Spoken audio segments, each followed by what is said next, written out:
Welcome to episode 103 of Real Health Radio. You can find the links talked about as part of this episode in the show notes, which is www.7, the word all spelled out, SEVEN health.com/103.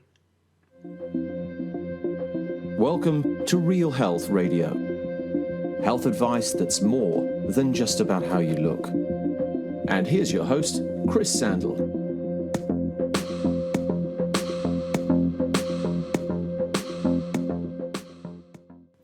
Hey guys, and welcome back to another episode of Real Health Radio. It's great to have you joining me. So before I dive into this episode, I have just a quick announcement to make. So for the last couple of weeks, I have been taking on new clients, and at the time of recording this, I have just one spot left. So maybe it will be gone by the time this goes live or you're listening to it, but I just wanted to give it one final mention just in case it's not. So I work with clients for a period of 5 months where we have a consult for an hour every 2 weeks. And before I work with anyone, we have a free initial chat. And this is for 30 or 40 or 50 minutes. And this allows me to find out about your background, about what's going on, about what you're wanting to get out of working together. And it gives me an opportunity to explain how I work with clients and also just get a feel of, is this someone that I believe I can help? Because I only want to work with people I truly believe that I can help, and I want to have that conversation to know that that is the case.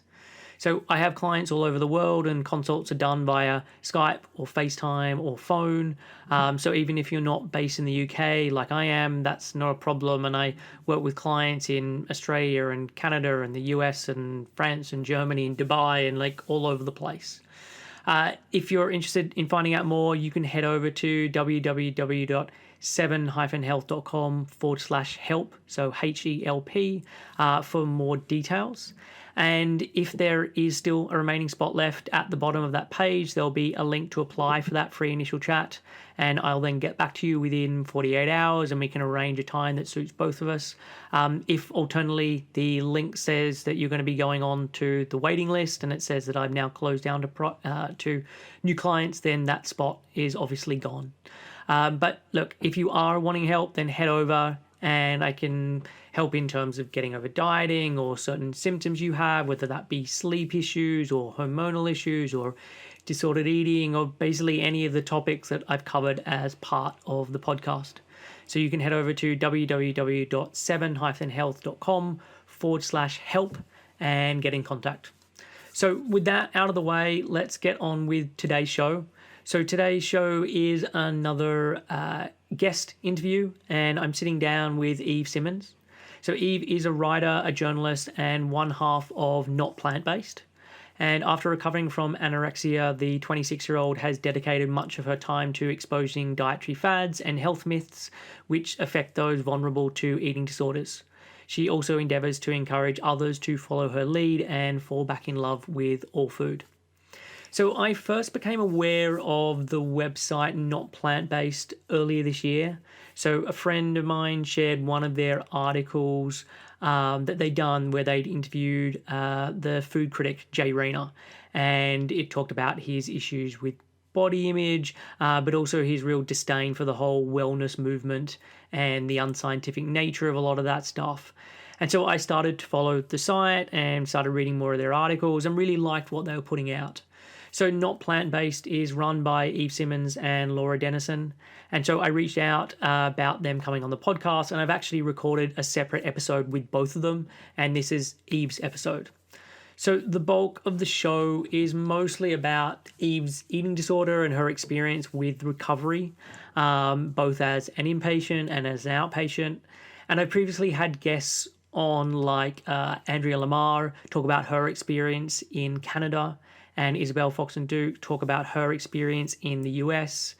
So it was good to get an insight of treatment in the UK through Eve, or at least like the insights based on Eve's perspective. And we also talk about Not Plant-Based and what the goals are with the site. And we also talked about what it was like for them to sit down and interview Deliciously Ella, who basically epitomizes everything they're trying to rally against. And with this episode, Eve does the bulk of the talking. On certain episodes, it's a bit more of an even conversation, and others, it's more that the guest does the lion's share of the speaking. And with Eve, I just really let her run with it, as I really loved what she had to say. So without any further delay, here is my interview with Eve Simmons. Hey Eve, welcome to Real Health Radio. Thanks for joining me today. Hello, thank you very much for having me. Cool. So there's a number of things I want to chat with you about today. I want to cover your eating disorder and your recovery as part of this. And I definitely want to go into your newest project, which is called Not Plant-Based. But I guess to start with, do you want to give a little bit of background on yourself, like who you are, what you do, and just a bit about your background? Sure.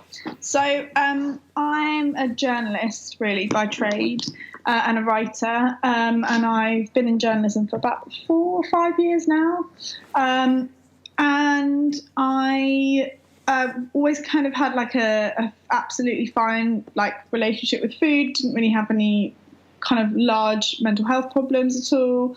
Got a bit anxious occasionally, but never anything kind of serious or worrying. And then I went into my first job in journalism, and it was fashion journalism.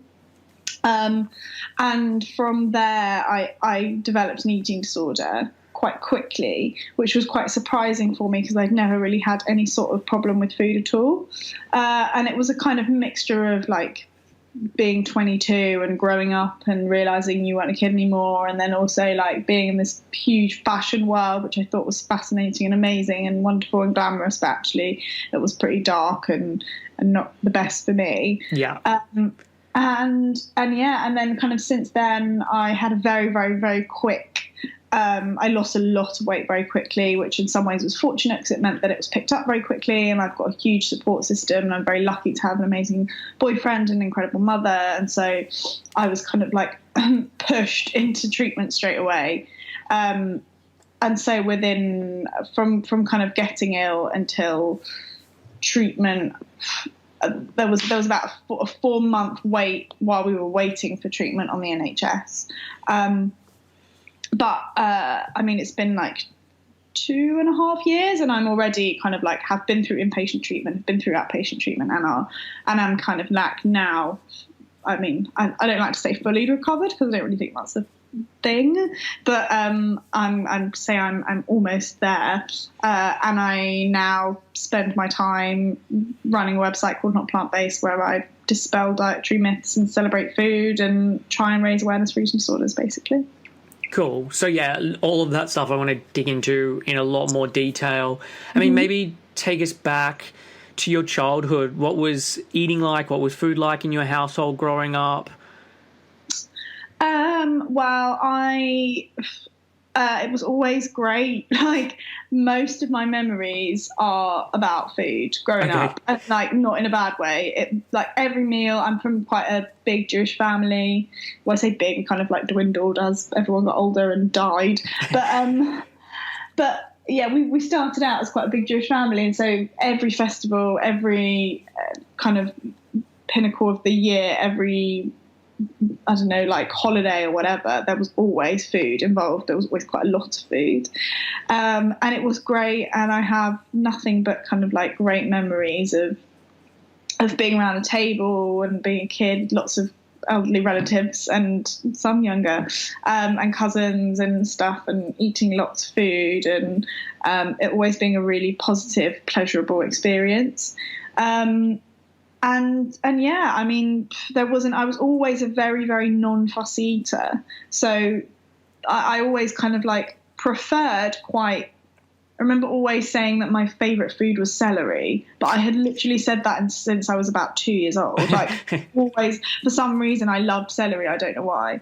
I still do, but it's not my favourite food anymore, obviously. So I always loved really beautiful salads, really fresh food, and was never a huge fan of the kind of comfort food, really rich stuff, just because that wasn't really what I was brought up with. It was kind of more Middle Eastern, Mediterranean, quite light-ish food. And like, this sounds relevant, but I think it's quite relevant for like recovery and when you're being kind of questioned as to your preferences. But anyway, so yeah, so it was always really positive, never really had an issue with food. And then I met my boyfriend and we would go out for lovely meals, and we had like 3-course meals a lot, and we both worked for magazines, so we'd be sent to these like amazing dinners, and it was great. And I think, I don't know, I think when I got to university, I started to be a bit influenced from people around me in terms of what I was eating, and be careful because you don't want to put loads of weight. And, you know, being a young girl, that was just the kind of norm to be careful, I guess, and to not eat loads of cheese all the time, and like careful with chocolate because you get spotty and you get fat. And that was kind of like not a huge, I wouldn't say it was a worry more than it would be for the next woman of that age. But yeah, I don't know. I think I was pretty normal. I mean, I hate to say normal because there isn't any normal, but I think I wasn't abnormal for a woman of like late teens, early 20s. Yeah. And then, yeah, as I said, I got into this job in the fashion industry. I started to pay more attention to how I looked. I started to pay more attention to what I was eating and whether I should be a bit more careful. My editor at the time had an eating disorder and would never eat anything and was very, very thin, much the same as most people in the fashion world. And I was in the kind of high fashion world. So Okay. There was a lot of very, very, very thin models. And I remember going to my first fashion week that September, which was kind of when my eating disorder started. And I remember looking at the models and thinking, this is awful. They're all so thin and so sick, and they look terrible, which is quite ironic because a month later I probably looked not too dissimilar. But yeah, so it was weird. I thought it was awful, but then I was kind of in my behaviours doing the same as everyone else in that world within about a month of being in it. So I think it was about trying to kind of fit in and trying to find I don't know, I guess like a justification for who I was and where I was and the job I was doing. And that kind of came with fashion, really. But I got a bit sucked into it and then started doing similar things to what my editor was doing, which was like not eating breakfast and then not eating lunch and then having a small dinner. And after about a month of doing it, because you are just trying something new, because that's what everyone does, for me, I couldn't stop doing it. And that was the problem, really. Okay. And so then how did that then progress from there? So kind of starting out, dabbling in it, following other people's behavior, and then finding yourself in a position where actually I don't know how to get out of this. Yeah, so I always say it starts with breakfast, because it seems like a quite innocent thing. Like, I just was really busy at work, and I would come in the morning, and because it was my first job, I wanted to impress so much. I was on like no money at all, and they kept saying like, oh, we'll definitely keep you on. And then it was very clear that they weren't going to keep me on. But okay. I was completely like motivated and dedicated and thought I would be there forever. It was ridiculous. So I would come in, work really, really hard, come in extra early, not have breakfast. It started just because I was busy, so a few times I missed it. And then I realised, well, if I stopped having breakfast, that's probably quite good, because then I'll lose a bit of weight. Like, I'm not eating as much, and you know, my editor doesn't eat breakfast, so maybe I don't need to. And I remember it was at the time as well where there was a lot of the wellness shit bubbling up. Yeah. And I was a bit like, okay, maybe like all these people don't eat breakfast as well, or these people, and I was basically hearing what I wanted to hear. So I remember I read something that Anna Wintour never eats breakfast. She only ever has a big black coffee. Yeah. I don't even know if that's true, but I read it somewhere. So in all these kind of little influences made my brain think that it was okay and it was justified. And I guess really what I would say was that my main priority wasn't my health. My main priority was making sure I looked thin. Yeah. So I started skipping breakfast, and then sometimes I would have breakfast, but I would have it like at lunchtime. So I would have a big bowl of porridge at lunchtime and then just not eat lunch. And then it would get after dinner time, and I would be able to have a really big dinner with my boyfriend, or I'd be able to go out for dinner, and I'd really enjoy it because I kind of almost justify it to myself in a way that, like, well, I haven't really eaten much for the rest of the day, so I can have a huge dinner and really enjoy it. So it kind of started as that, and I was like, oh, this is quite a good little thing I've got going, because it means I can eat loads at dinner time, and I don't really have to worry about it. I don't have to worry about putting on weight, and I don't have to worry about getting fat and whatever. Then it kind of went from that to, like, I would have lunch, but then I stopped having a big lunch and I started having literally just leaves and, like, some tomatoes. And we had at work, our salad bar was done by weight, which I think, but my current place of work does this, and I think it's really damaging people. But anyway, so basically you get your salad based on the weight of the bowl, and it was quite expensive. So I ended up literally, like, going through the salad bar and picking out, like, a couple of leaves, a couple of olives, a couple of little bits of tomato, to make sure that A, it wasn't very high in calories, and B, I wasn't going to pay a lot for it because I didn't have a lot of money. And I think also the two kind of, like, helped each other, because not having a lot of money meant that I wasn't doing it because I was being weird and, like, trying to, and had an eating disorder. I was doing it because I didn't have enough money. Yeah. So then I started doing that. So my lunches just got smaller and smaller until eventually they pretty much disappeared completely. It was almost a bit like a game, a bit like a challenge, like something to think about, something to focus on that I was doing. And then it also meant that come dinner time, I could eat what I wanted. So I never I'd say I never completely starved myself, because I would always, it was almost like a little deal I had with myself that I could eat a lot at some point in the day. But as time went on, I think as I got thinner and thinner and my brain just wasn't able to function properly, I'd say probably about 3 or 4 months, even dinners became a bit skewed and disordered. So I would be very anxious about what I was eating. I didn't want to eat anything high calorie. That kind of, like, freedom of, well, I haven't eaten anything during the day really, so I can eat what the hell I like at dinner, just kind of went a bit. And I was more restrictive until eventually, I would just get very anxious about eating anything, unless it was fruit or salad, and salad with no dressing, salad with leaves, basically.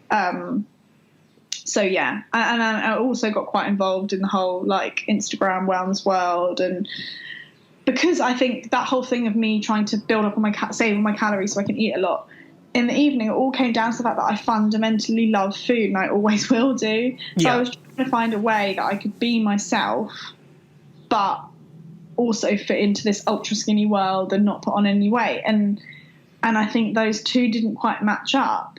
And so I found ways to still, as I thought, enjoy my food whilst also being restrictive and controlling my weight. And that's where the whole wellness world came into it and really helped in that sense when I was in that headspace, because it meant I could have a brownie. It's just that it was made of sweet potatoes and had nothing in it that my body needed. And I could have a pizza, but it was made of cauliflower and it had no cheese on it. And it was basically just like cauliflower baked and a few things of spinach and a bit of tomato. And that was my lovely, delicious pizza. And I could enjoy that with my boyfriend while he had a proper pizza with cheese and bread.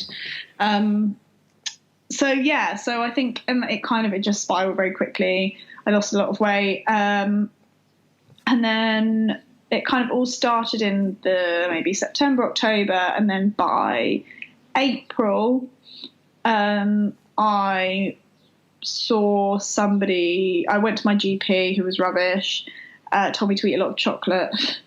And eventually we saw my mum. I was fortunate enough that my mum paid for me to see someone kind of like urgently, privately.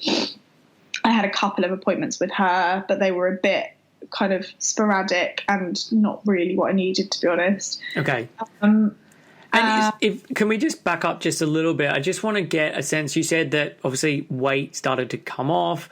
What was people's reaction to this? Because I think it was in another interview I heard you give where you said you wish people had said something to you and been more upfront with you about it. So yeah, just talk a little bit about this and how, like, A, how other people noticed it, or B, when you came to that point of realization of, I need to do something here.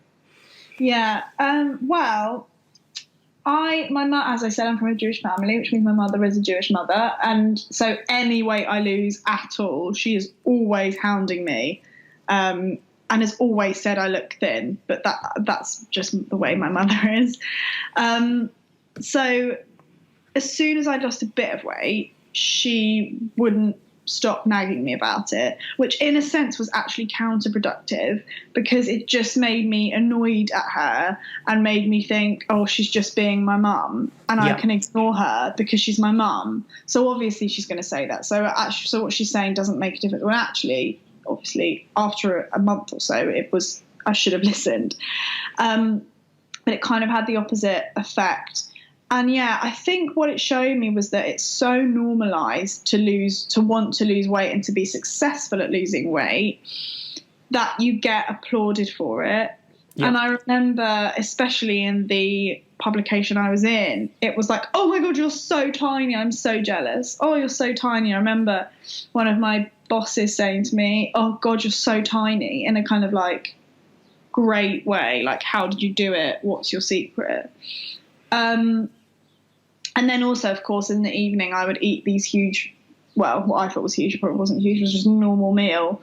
And people would sit next to me and say, oh my God, what's your secret? How do you eat so much and stay so slim? And like, I kind of wanted to turn around and be like, well, I actually have anorexia. But I didn't. Yeah.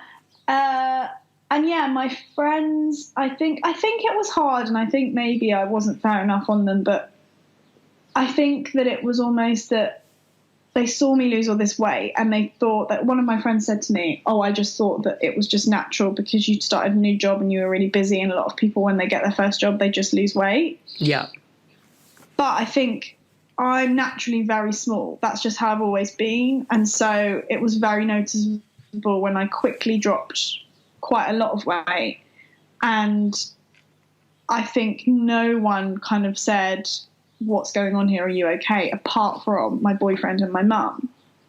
And I think that's because, number one, I had a lot of meals with my boyfriend and I would be anxious and weird around food, and he couldn't help but notice that. And he's a very kind of, thank God he's a very straight up northern guy. And so any sort of like pernickety-ness around food, when he'd not seen that with me before, was just not on. And he was going to tell me that I was being weird and that I need to shut up and just eat whatever it was that was in front of me. Which, I mean, there's pros and cons too, but it's great that he wasn't somebody who was so swept up in this kind of wellness world that he was like, oh, well, yeah, of course it's normal to, not want to have carbs. And of course it's normal to, he wasn't like that at all. Yeah. So that was good. And my mum obviously was very aware, knows me better than anyone in the world, and so knew that when I was coming home and saying that I'd had a big lunch and I didn't want to have dinner, that there was something wrong. But yeah, my friends were different. They were quite reluctant to say anything. I think that, to be honest, they didn't really know what to say. Yeah, which I would definitely agree with. I think it is a really, A, it's a taboo topic. B, it's you don't know what to say. There's possibly the fear of, am I going to make something worse by saying it? If other people have their own body insecurities and they see you doing something that in their mind they're like, oh, wow, I would love to do that myself, they're not going to get involved. So it's a really, I think it's a very tough thing to bring up. And I want more of these conversations to start happening and for people to be more aware of this topic. But I also know that if you're not exposed to it, if you were the first person or the first friend that they'd had who had gone through this, there's no point of reference. There's nothing that they know what to do or say in those moments. Totally. I really do think, I know that this is kind of like completely counterintuitive, but having gone through it, I would say if emotionally and in your gut you feel that something's not right and you're worried, say something. Yeah. I think that your gut feeling is the best thing that you should trust, because if you care about that person and you feel that there's something not right with them, whatever it might be, the chances are that your instinct that comes from a place of love and caring and being fond of that person is going to be right. I mean, there's a way to say it, obviously, but to be honest, saying anything, it seems that, of course you shouldn't, and you should tread on eggshells and be really careful because they're not going to want to hear, but that the kind of nature of the beast is obviously they're not going to want to hear. Yeah. Obviously they're going to be so wrapped up in their illness that you're the enemy if you're saying that they shouldn't be doing it, and that's just expected, and you have to kind of understand that. But I think also you're right what you said about people who have their own body insecurities, and so they think almost that that's normal. A lot of my friends there'd always been a conversation that they're not quite a lot bigger than me, but a bit bigger than me. And I'm naturally, my build is just smaller. And so a lot of the time growing up, it was, I really want to lose weight. Whereas I didn't really ever have to worry about any of that or think about any of that. I mean, of course they didn't have to lose weight. They looked amazing, but the world is that it teaches them that they should be smaller. Yeah. So that was, I think, part of that maybe played into it, that it was there from a completely different world in those terms, and so they weren't really sure how thin is too thin. Yeah. Whereas actually the friends of mine that did eventually say something were the friends of mine who were similar to me in the sense that they've never had to really worry about losing weight, or they've never had to think about kind of controlling their weight, or they've never had a problem with body image, basically, which I thought was quite interesting. But none of my friends had really said anything, and I'd quite obviously lost a lot of weight. And this was at the time where I actually had seen my GP, and I had an appointment with a psychiatrist, and it only came out because I told one of these friends that I had this appointment. And I remember she said to me, "Oh yeah, well we knew that something was wrong." And I remember thinking, "Well, why didn't you say anything?" But obviously, I didn't say that. I just thought, okay, fine. But at that point, I had a birthday, and one of my friends who I hadn't seen in a long time came, and she's very kind of like one of these people that would just say what she thinks, and she turned around to me and just said, "Oh my God, Eve, you look so thin," and turned to my boyfriend and said, "Please tell me you're making sure she's eating. I'm worried about her. She looks really thin."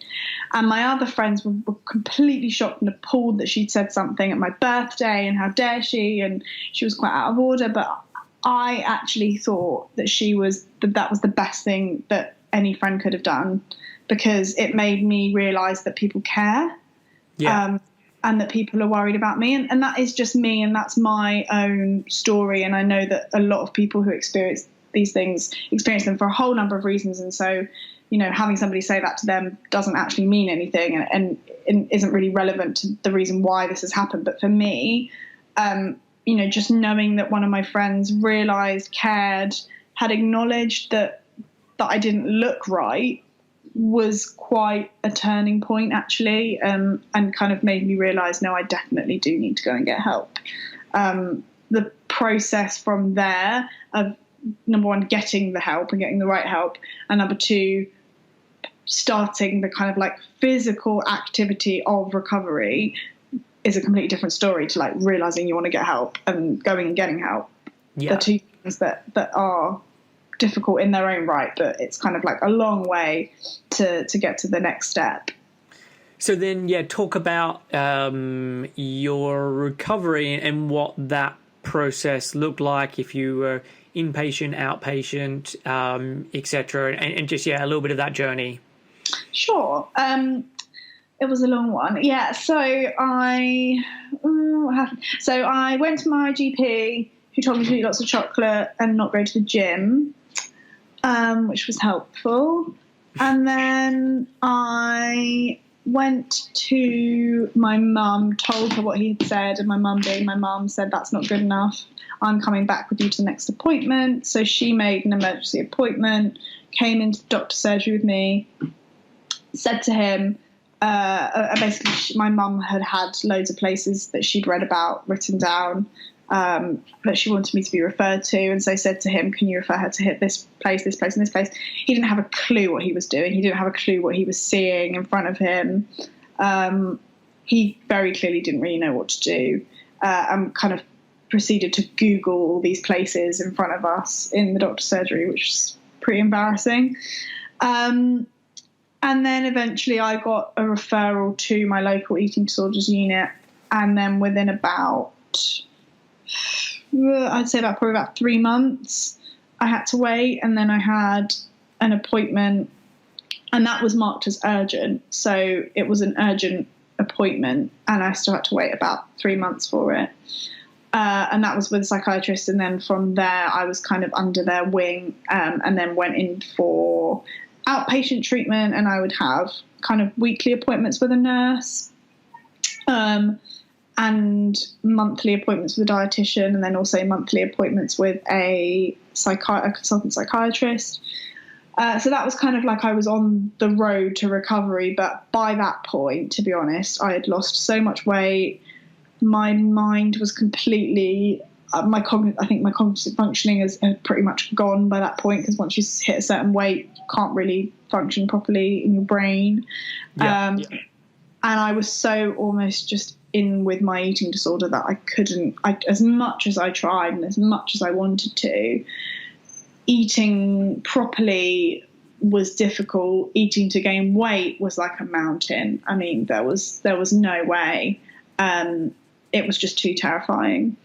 So after a couple of months of me thinking that I was doing it on my own and I could do it as an outpatient, that was fine, there was no problem, and I just I needed more time, I needed to work harder.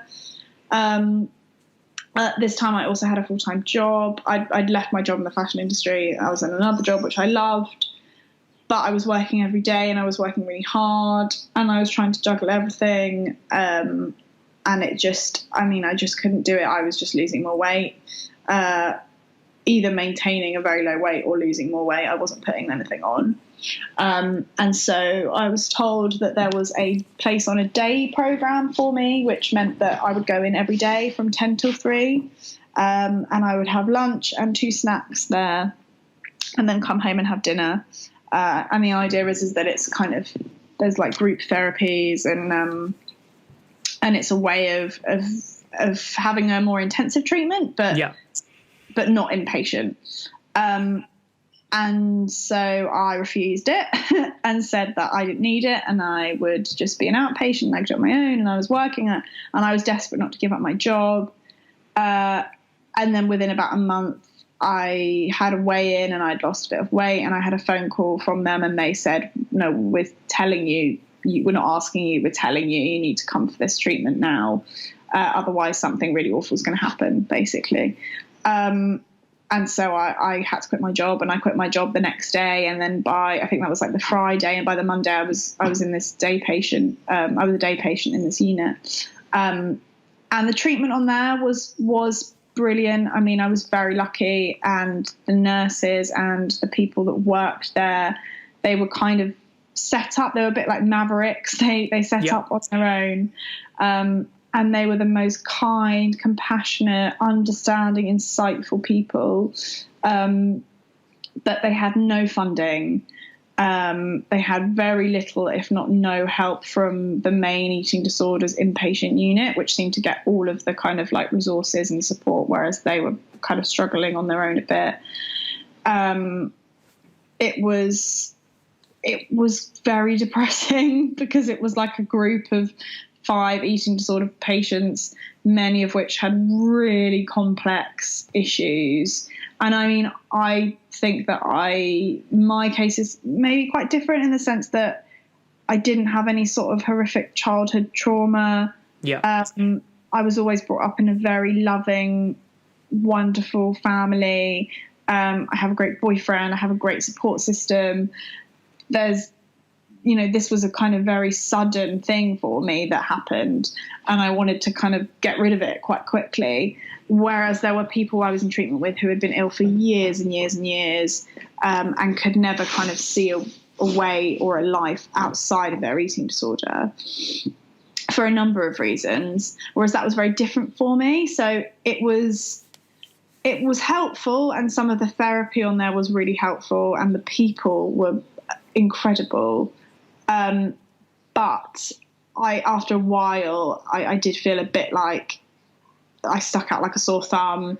Some of the therapy I found I'm a bit cynical, and so it wasn't really tailored for me individually. There wasn't a lot of one-on-one time with therapists or with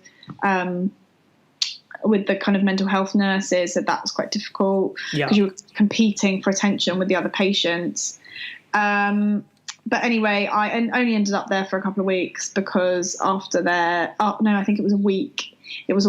And they said that I needed to put on a certain amount of weight by the end of that week in order to be kind of stable. And I hadn't put on any weight by the end of the week.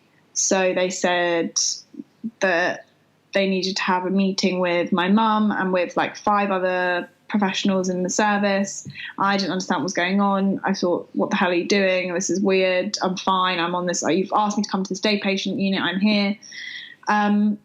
And basically they wanted to take me in as an inpatient because they felt that I was so underweight that my organs were failing and that I was at risk of just basically collapsing and dying. And so I needed to be in a secure hospital. Yeah. Which obviously didn't go down too well. And I remember saying to all these doctors, I remember turning around to my mum and saying, this doesn't make any sense. Surely there's someone else that needs it more than I do. And they all turned around to me and said, no, you need it more than anyone else does.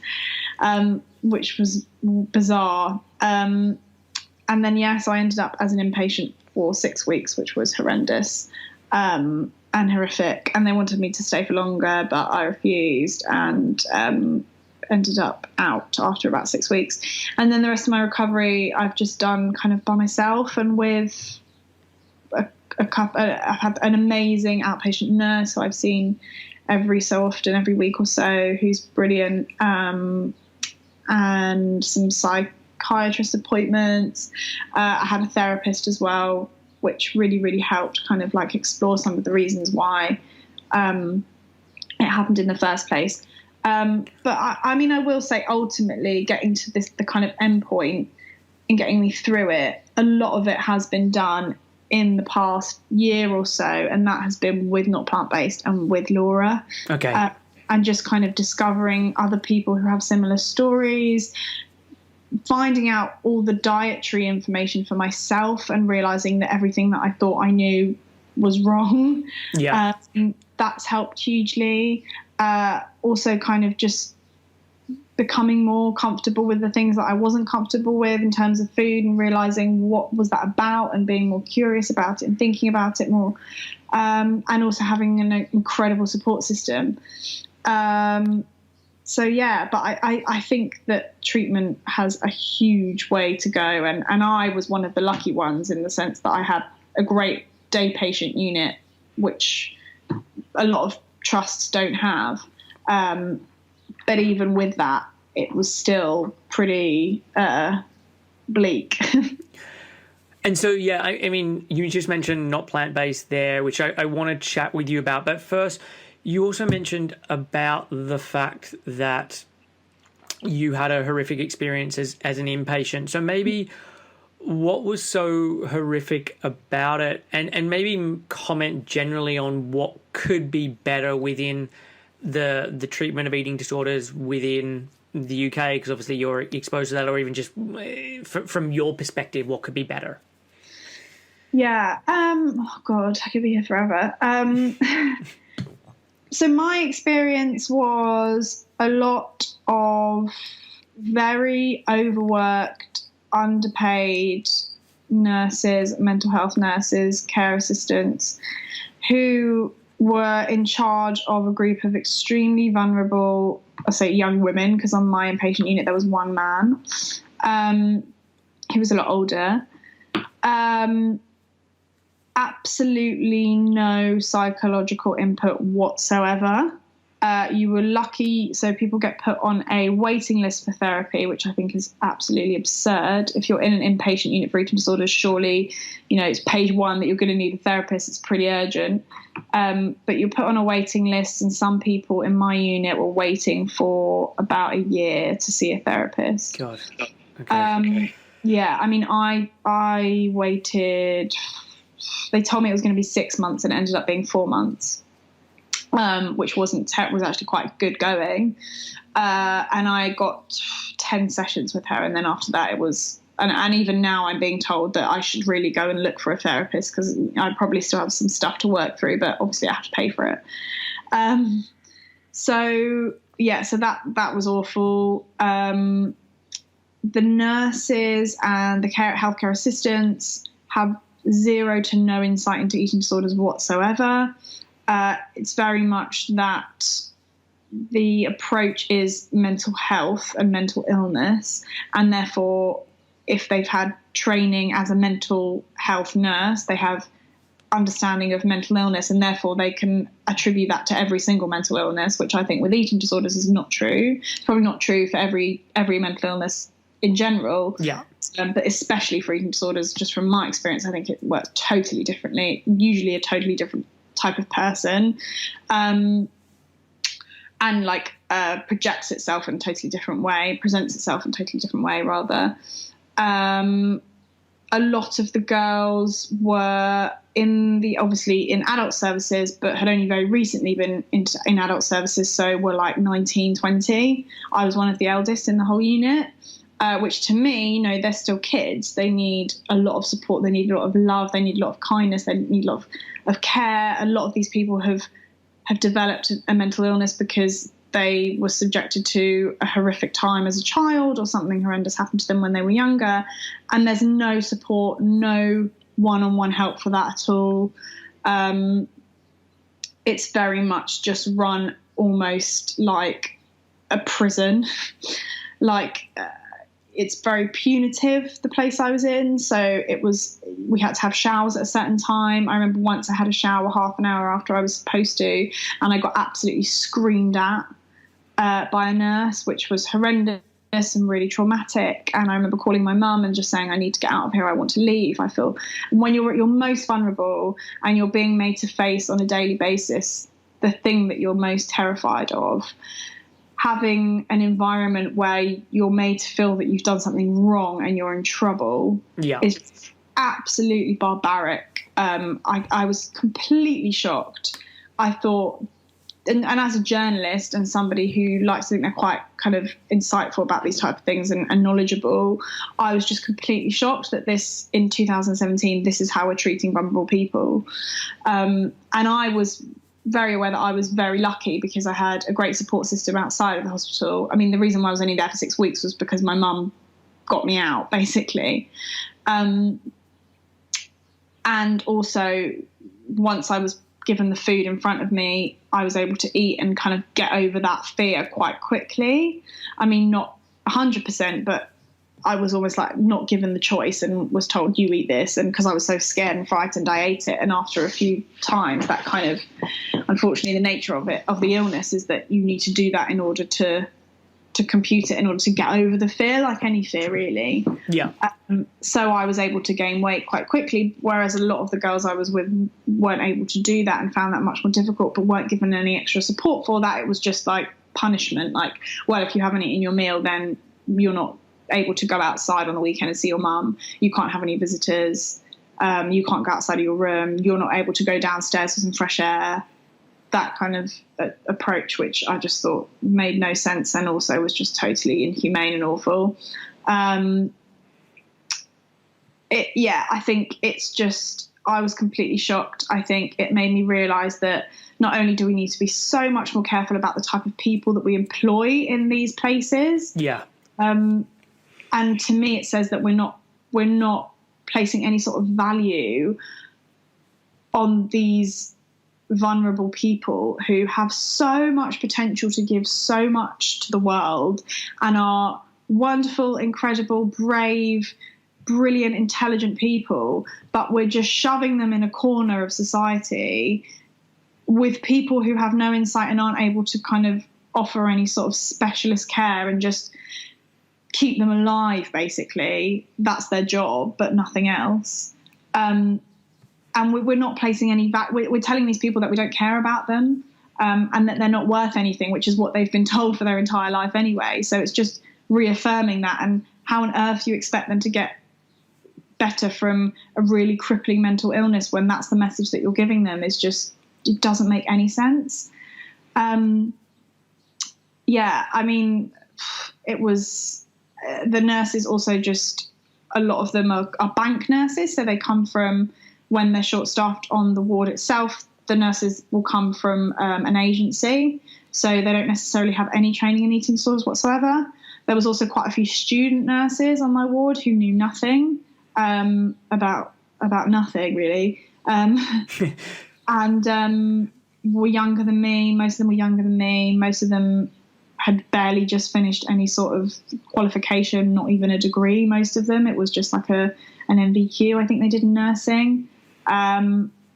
Wanted to do a bit of mental health nursing, and so they were pushed into an eating disorder unit because it seemed that like that's kind of like, you know, the easy way to get into mental health. I remember once we were supposed to have like after meal groups, which barely ever happened, but sometimes we did have them. And I remember one girl saying to us, who was supposed to be in charge, saying to us, I mean, isn't it just easier if you were all happy? And that was like genuinely her advice to like mentally ill, vulnerable young women. And I remember we were all just completely shocked at what she was saying, completely shocked. They gave art therapy, which was instead of actual therapy, which was ridiculous.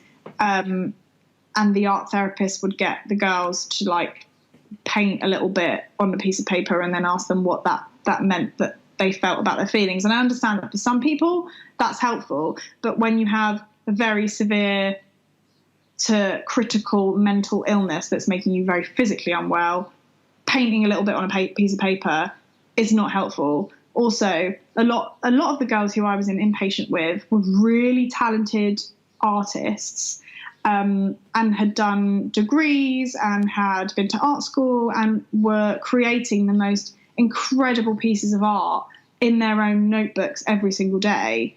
And that wasn't even picked up on. It wasn't even that, let's use your art that you've chosen to express yourself in your way, in your own time, and use your freedom.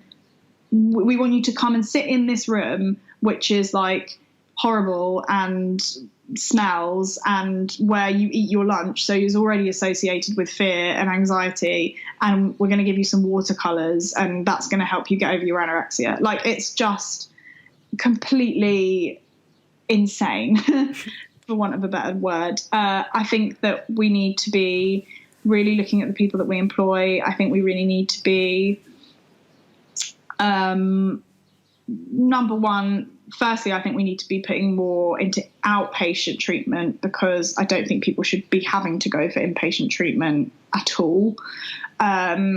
Sometimes, admittedly, they do, and there's no way of getting away from that. And so we need to make sure when the worst happens that it's a supportive, kind, compassionate environment where people feel safe.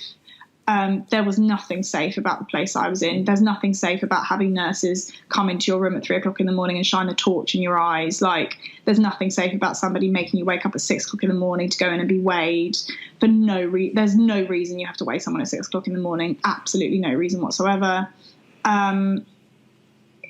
It's just taking someone's blood every day. When you have to have your blood taken every day, you get bruises on your arm, your forearm, because you have needles shoved in you. Make sure that if you're the one putting in that needle, you're at least kind and you're doing it in a way that's not going to hurt the person, like shoving it in and then shoving a plaster on it and pushing them out the door. I think that's obviously my experience, and I'm not saying by any stretch of the imagination that it's like that nationwide. I like to think, and I'm sure that there's a lot of people out there doing fantastic things with these vulnerable people. But in my experience, it was it was completely almost unbelievable the way that we think is appropriate to treat people with mentally ill health. I hate to think the way that we treat people on psychosis wards, if this is the way we're treating people on eating disorders wards. And I think that there also needs to be a lot more joined up thinking. So, for instance, when I was discharged from the ward, I was lucky because I got a place. I was able to go back onto my day program unit, but there was only 5 patients on that. And you had to go through a whole load of, I didn't know, I found out this afterwards, but they only select certain people for this day program. I don't know what it's based on, but it basically means that half the people on that ward wouldn't have qualified for this treatment. And after you're discharged from inpatient, you go back to being an outpatient, which means that you have 1 appointment every month or so. And not only have you been completely traumatized in your inpatient unit, but you then come out into all the triggers and the world where you developed your eating disorder, and you're expected to just get on with your life. There's no support, or very little at that. So that's a whole area that needs more attention as well. That kind of like in between stage. I think also another thing I would say, I mean, I've talked about like young women, but there were quite a few older women on my unit who had been ill for a long time. Yeah.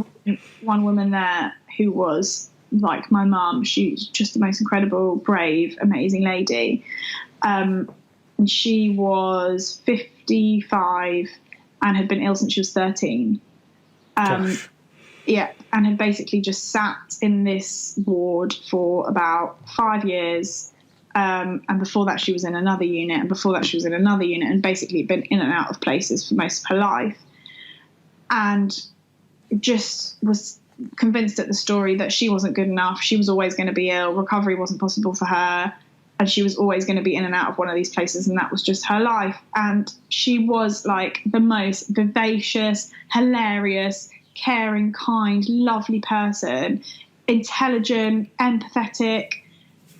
And it just broke my heart that there was nothing for her and that she wasn't even being given therapy.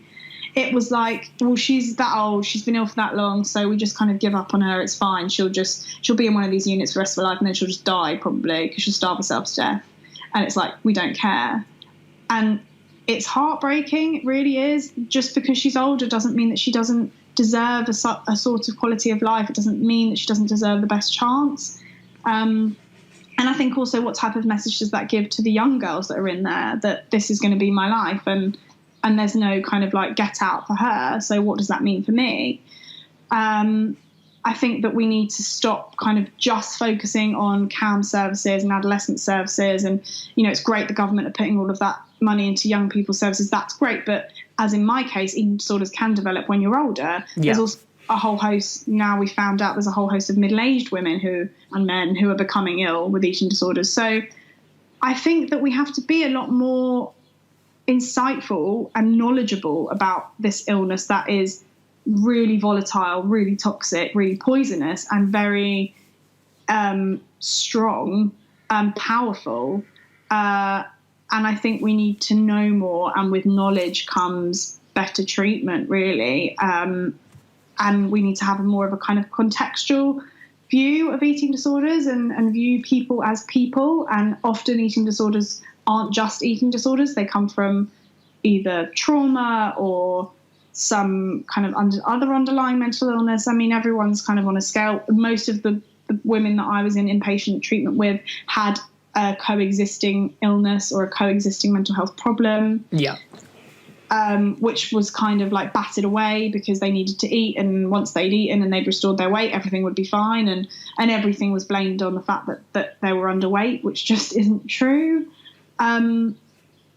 So yeah, I think we have a long way to go, but I've heard that there are kind of inpatient units out there and outpatient units out there that are doing some really fantastic things. So hopefully it's not all bleak and bad. Okay. Well, I mean, that was a really good explanation about some of the failings that you saw as part of from your experience and other stories you've heard. So, yeah, thank you for sharing all that. And so, yeah, not plant-based. So tell us a bit about that, how it came to be. Sure. Hopefully this is a more positive story. I came out of treatment and started writing about everything that I saw, and also what kind of shocked me and struck me the most was that I came out of treatment and I was trying myself to battle all of this nonsense that's out there about what you should and shouldn't eat and how you should and shouldn't look, and sugar-free diets are the best and fat-free diets are the best, and we shouldn't eat cheese and we shouldn't eat pasta and all of the rest of it. And being amongst my friends who would constantly say things like that, even though they knew that I'd not been well, it just made me realise there was so much out there that something needed to be done, basically. And also I'd had a lot of appointments with dietitians, a lot of one-on-one contact with dietitians who were trained dietitians who'd been working clinically for years and years and years, and were completely kind of at their wits' end with the way that social media was when it came to diet. And they were finding it really difficult, actually. And they were struggling to try and kind of get their message out to the masses. And obviously I, as a journalist, came in and thought, well, I can do something, I can help.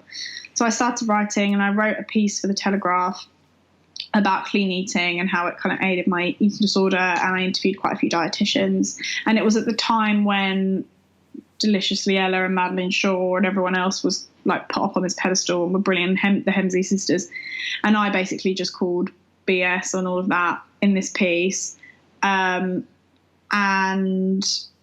I then was approached by the BBC, and they were doing a documentary on clean eating called Clean Eating's Dirty Secrets. Yeah. With Grace Victory, who's a big blogger, and who's great and really hilarious. And so I went to do that, and so I appeared in that. And from that, I then got a message on Twitter from someone called Laura, who was looking to set up a kind of anti-clean eating website and wanted me to interview me for it. And so I went and met her. And I had kind of, at the time, I was freelancing and doing bits and pieces, and also trying to kind of like finish off my recovery. So I hadn't got into a full-time job yet. And I really, really wanted to do something about eating disorders. And I really wanted to do something to kind of like squash all of these clean eating myths. And like writing the odd article just wasn't really satisfying my itch. So I wasn't really sure what I wanted to do. I was working on a book, but wasn't really sure how to do that. So when I met Laura, I had all these ideas and all these things I wanted to do. And she just came to me saying, I want to do this website. And I just thought, that's it. That's what I want to do too. So she said, well, do you want to do it with me? And I said, yes. And then that was the start of it, really. We launched in September. It started off as kind of like debunking a lot of the myths. So any myths that we see pop up, any sort of foodie rubbish that we read about, we just decide to write an article saying completely the opposite. And we enlist dietitians who are very experienced and trained, and people who know what they're talking about. And we kind of always say that like we're not the experts, but we will enlist the experts to help you. And make sure that everything that we're writing is accurate, and we check it and check it again and check it again. So we do pieces like I did one not too long ago about sugar, and like, is sugar really that bad for us? What's the deal with sugar? We did what to eat according to a dietitian, which is basically, surprise, surprise, just eat what you want. Eat a balanced, healthy diet, and that's pretty much it. And yeah, so we do a lot of that, and then it's kind of grown and the audience has picked up, and the feedback we've had has been incredible. We had an amazing piece in the Times and the Mirror about us, and from the kind of like myth busting, we've now gone on to do a lot of more stuff about eating disorders. So we interview a lot of people who have been through similar experiences or have interesting experiences. We had a piece go up this week about eating disorders in the Black community. There's a girl called Georgia who we interviewed, who's really great, and her experience is really interesting, because like there's a lot of different cultural elements to eating disorders which you might not necessarily know about. Yeah. So we've done a bit of that. We've started doing some more kind of like celebratory stuff about food. So we have Foodie Thursdays where we do a recipe, and we've started doing some more food videos. And yeah, it's kind of, it's health, food, recipes, fitness, and motivation, for fitness, we are kind of erring on the side of caution. It started as a kind of myth busting about fitness. So we're doing stuff like, how do you know that your personal trainer is legit? And how much exercise should you actually be doing? How much is enough, kind of thing. And then we might occasionally try an exercise class that's like gentle exercise to kind of teach you that, you know, exercise shouldn't be about punishment. It shouldn't be about anything to do with the way you look. It's about your mental health, and it's about, you know, making yourself feel better and just using your body and appreciating your body for what it can do, rather than anything to do with, you know, Fitspo or any of that bollocks. So yeah, that's not plant-based really, and we've got so many different things we want to do. We would like to write a book. We would also like to hopefully at some point put together some sort of structure so we can hold support groups and meetings and discussions for people who might have been through similar experiences. We'd quite like to do something about that gap between treatment and being out into the world. So if we can offer a kind of monthly support group where people just literally come down and we just all talk in a kind of like really open, frank way, that would be great. Yeah. We want to hold events. We'd like to give talks, and also just continue to produce really good content. And we're sure that there's always going to be a lot of like nutribolics out there. So there'll be plenty for us to write about, I think. So yeah, I mean, it was one of your articles was how I found the website. You did an article about Jay Rayner, who's for people who aren't UK based, who is a food critic, and he was talking about his issues around food. And I know you guys are very anti the wellness movement. So, and look, some of you've chatted about there, but just from your perspective, what are some of the problems with the movement, or what are some of the problems with the individuals within this movement that they're creating?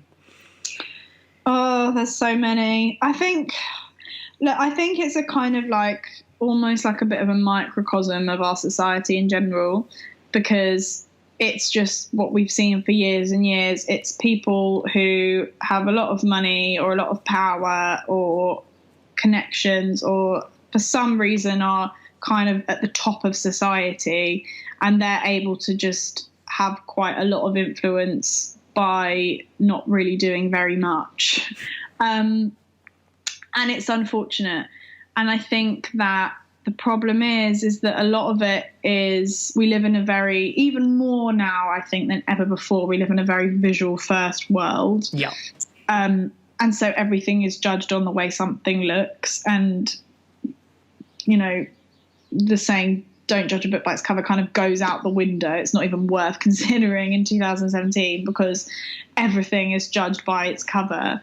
And I think also there's still maybe even more pressure on people, women in particular, to look a certain way and to be a certain way and to fit into a certain box. And I think that there is money to be made in making people feel shit about themselves, as there always has been. And I think the wellness world is just another way of doing that, but it's kind of disguised as a positive thing and as a way to make you your best version of yourself and, you know, make you really healthy and make your body a temple, which are just all completely benign phrases that mean nothing. And I think that it's really troubling and it's really worrying, because there's so many vulnerable people out there, you know, regardless of eating disorders. Eating disorders is one thing, but there's so many different ways that it can be taken and made to be a negative behavior or a negative activity or a negative belief. But fundamentally, having lots of pictures of very pretty people and very attractive, well, like socially attractive people telling you to live a certain way, whether that's eat a certain thing, do a certain thing, behave in a certain way, is automatically going to make people feel not great about themselves, and therefore make them want to be engaged in some sort of activity to improve that or to do something about that when they don't necessarily have to. Yeah. I think also what's really troubling is but what Jay Rayner said is that 9 times out of 10, these people have absolutely no insight or knowledge about the areas in which they claim to know about. The kind of issue with diet and the issue of what every single individual person needs to make their body, in inverted commas, healthy is, number one, a totally unique and individual thing. And any dietitian worth their salt will tell you that there's no one size fits all whatsoever. And number two, it takes years of training and clinical practice to even begin to help other people, to tell other people the knowledge that you have, and be confident in the fact that you're accurate and you're correct and you're imparting helpful advice. Most of these people don't have any training. And if they do, it might be that they haven't had the specific training in the specific areas that they're talking about, or it might also be that they haven't really had that much experience in clinical practice with patients, which is a whole other different thing. Totally. Going to university and training and having those qualifications is great, but once you've actually been working with patients and you understand all the nuances and the context and everything that working with an individual person and helping them with their health entails, only then can you really start to understand and piece together what it takes to make a person healthy. I also believe that we put so much pressure on people to be healthy when actually, whose business is it if you're healthy?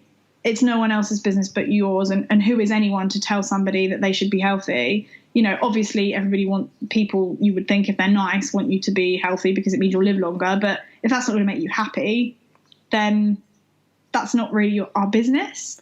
And it's also interesting the things that people pick up on of what you should be doing to be healthy. Like if someone's working really long hours, that can be terrible for their health. But in society, we glorify hard work. So that one's okay.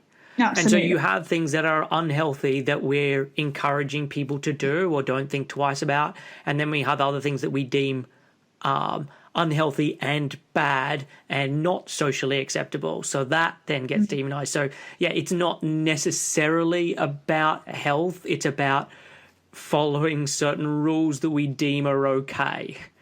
Totally. And there's so much evidence that actually being a lower socioeconomic background and basically not having a lot of money makes you more likely to be unhealthy than your diet, basically. Yeah.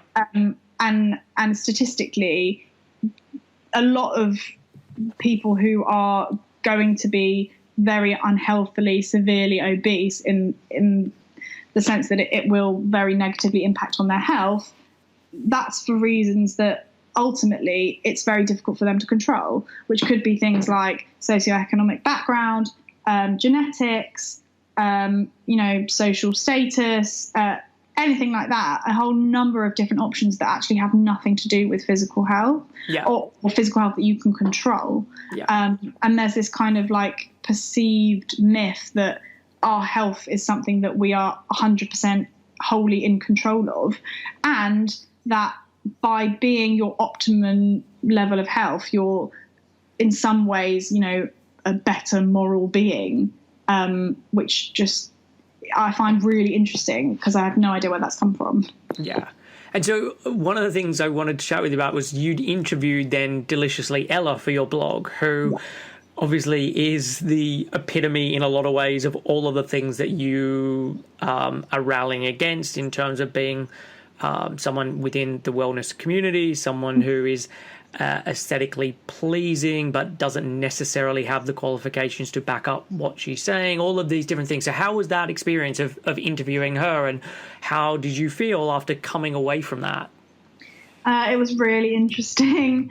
Well, we approached her because we thought number one thing that we really think is that like a lot of people who are a lot of the followers of clean eating aren't following they are following clean eating, but they're doing it for a reason that's a lot more, maybe a lot darker and a lot more complicated than just simply wanting to eat a healthy diet.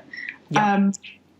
And so, just poo-pooing it all and poo-pooing all these people and just calling them all idiots, even though I can be guilty of that sometimes, isn't necessarily helpful because it's not helping anyone. And what we really want to do is stop anyone going down that spiral that I did and that I know a lot of people like me have done.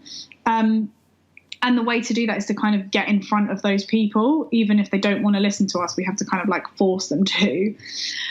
So that was kind of one of the reasons of approaching Deliciously Ella. And also we were genuinely interested to know what she thought of the whole backlash. And she just recently appeared on a Horizon documentary that was kind of about the dark side of clean eating.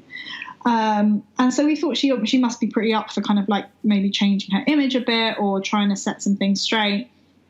So we approached her and she was really nice actually and was like, yeah, sure. Not really 100% sure that she knew who we were or what we did or that she read our website properly. But I mean, I don't know, maybe she did. She was just really nice and in a good mood. And so, yeah, we met her and she was nice and she was fine, but she was very well rehearsed is all I'm going to say. She knew what she was saying. She knew her lines perfectly. She didn't really give us anything new or anything particularly interesting. She didn't at any point hold her hands up and say I was wrong, which I thought was misguided because she had a really good opportunity to do it and she didn't. I would expect that's probably because she's got a whole team of publishers and lawyers above her who are telling her not to do that. But obviously I don't know, I'm just speculating. She wasn't particularly empathetic at mine and Laura's stories. We as we always are, we're very open about it and explain why we're doing what we're doing and why we were quite troubled by some of the things that she was putting out there. And she wasn't particularly, I mean, everyone else who we've told and we've spoken to about it have said, oh my God, that's really awful for you guys. I'm so sorry you had to go through that or something. She didn't offer any of that, which we thought was a bit weird. She said that we said that when she was writing her blog, did she not at any point worry that the things she was putting out there might be misguided and misinterpreted because it wasn't really based on anything, basically. She says that she never wrote anything that wasn't just ideas and inspiration, which I disagree with. She also says that when she first started writing her blog, she didn't think anyone was reading it, which, I mean, she got a book deal, so I don't know how that worked. She said it was just her mum reading it. So, well, I mean, her mum's pretty influential, to be fair.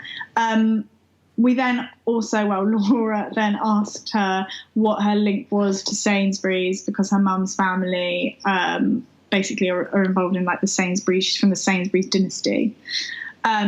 So again, it wasn't exactly difficult for her to get a book deal or for her blog to get off the ground because she's from a very influential family. She was able to have a blog and not have to go out and get a job because she has money from her parents. I mean, let's be honest, and she could live at home, and that's great. And I'm not kind of judging her for that because, I would too. But the issue is that we have to be understanding about the type of people that are elevated to these platforms so quickly and why they're able to get to that position in the first place. Yeah. And so we asked her about that and she did not take that very well. She said she didn't think it was relevant. She thought we were being accusatory. She said her parents have been very supportive, but she's not had any help from them. She thinks that there is a class issue in the clean eating world, which, I mean, yes. But I'm not really sure what she's doing about that. I don't know. I think she's very well rehearsed. I think she has had a lot of media training. I think she's probably got, legaled up to her eyeballs. And I think she's now had to go and backtrack and delete a hell of a lot of the things that she wrote in the past. I mean, to be honest, nowadays, the stuff that she puts out there isn't particularly harmful. It's not particularly controversial. I don't think she's saying anything negative or anything bad at all. I think when she first started, absolutely she did. And I think that to not acknowledge that or admit that is she's actually doing herself a great disservice. I was disappointed that she didn't. Yeah. But now I think there's a lot bigger problems than Deliciously Ella. But I do think that she kind of like kickstarted this movement, and I think that she could be doing, with her position, she could be doing a whole lot more to help the kind of situation that she has kickstarted. But she's not doing that, and I think that's my issue with her at the moment. Okay. So look, I'm conscious of time, and so I want to wrap this up. But before I do, like, where can people be going to find out more information about you? This could be website, could be social media. I'm going to put everything in the show notes, but you can just tell the listeners. Yeah, sure. So, www.notplantbased.com is a good place to start. We post every Monday and Thursday for now, but we might maybe posting more often in the future. So you can check us out there for all our articles, and we do videos and everything. You can follow us at Not Plant Based on Instagram, at Not Plant Based on Twitter, at Not Plant Based on Facebook, and I am at Eve Simmons without the O on Twitter, which you can read because I can't spell it properly. Okay. I had to take out the O because there was someone else with my name and it was so complicated. And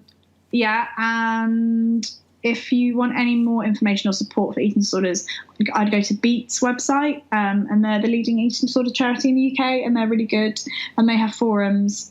There's also a place called the Recover Clinic, which is private, but I really recommend them if you are in the position where you can pay for treatment and you're looking for somewhere that's really kind of good and compassionate, and it's run by really, really wonderful people, and a lot of people have very, very positive experiences from it. So the Recover Clinic is a good place to check out as well.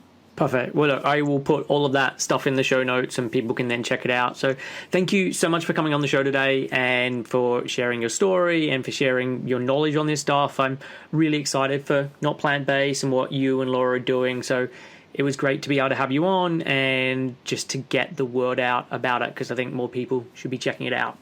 Definitely. You're welcome. Thank you for having me. Thanks